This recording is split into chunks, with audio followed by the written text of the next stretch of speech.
بسم اللہ الرحمن الرحیم۔ حضرت لقمان حکیم کی اپنے بیٹے کو چند نصیحتیں۔ سب سے پہلے بیٹا رب اغفر لی بہت کثرت سے پڑھا کرو۔ اللہ تعالی شانو کے الطاف میں بعض اوقات ایسے ہوتے ہیں کہ ان میں جو کچھ آدمی مانگتا ہے وہ مل جاتا ہے۔ بیٹا جنازہ میں اہتمام سے شرکت کیا کرو اور تقریبات میں شرکت سے گریز کیا کرو، اس لیے کہ جنازہ آخرت کی یاد کو تازہ کرتا ہے اور شادیاں تقریبات دنیا کی طرف مشغول کرتی ہیں۔ بیٹا جب پیٹ بھرا ہوا ہو اس وقت نہ کھاؤ، پیٹ بھرے پر کھانے سے کتے کو ڈال دینا بہتر ہے۔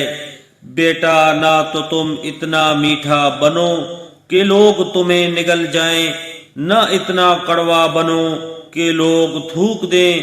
بیٹا تم مرغے سے زیادہ عاجز نہ بنو کہ وہ تو سحر کے وقت جا کر چلانا شروع کر دے اور تم اپنے بستر پر پڑے سوتے رہو۔ بیٹا توبہ میں دیر نہ کرو کہ موت کا کوئی وقت مقرر نہیں، وہ دفعتاً آ جاتی ہے۔ دنیا میں اپنے آپ کو فقط اتنا ہی مشغول رکھنا جتنی زندگی باقی ہے، اور وہ آخرت کے مقابلہ میں کچھ بھی نہیں۔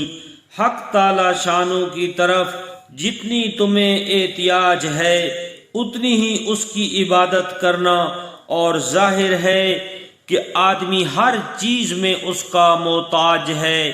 آخرت کے لیے اس کی مقدار کے موافق تیاری کرنا، جتنی مقدار وہاں قیام کا ارادہ ہو، اور ظاہر ہے کہ مرنے کے بعد تو وہاں کے علاوہ کوئی مقام ہی نہیں۔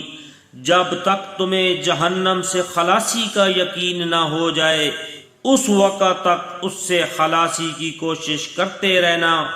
ظاہر ہے کہ جب کوئی کسی سنگین مقدمہ میں ماخوذ ہو تو جب تک اس کو مقدمہ کے خارج ہو جانے کا یقین نہ ہو ہر وقت کوشش میں لگا رہتا ہے۔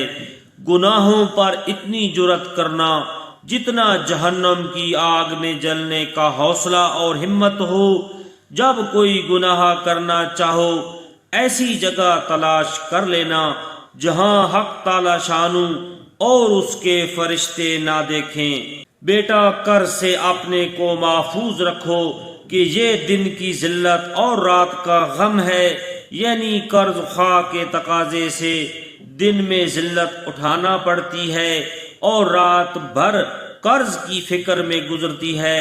بیٹا اللہ کی رحمت کی ایسی امید رکھو جس سے گناہوں پر جرأت نہ ہونے پائے، اور اس کے خوف سے ایسا ڈرو کہ اس کی رحمت سے نا امیدی نہ ہو جائے۔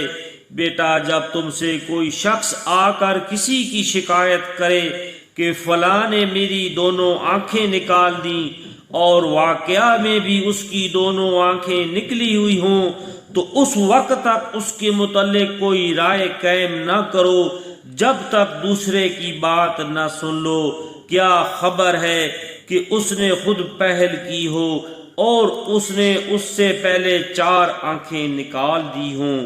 اللہ رب العزت عمل کی توفیق عطا فرمائے۔ جزاک اللہ۔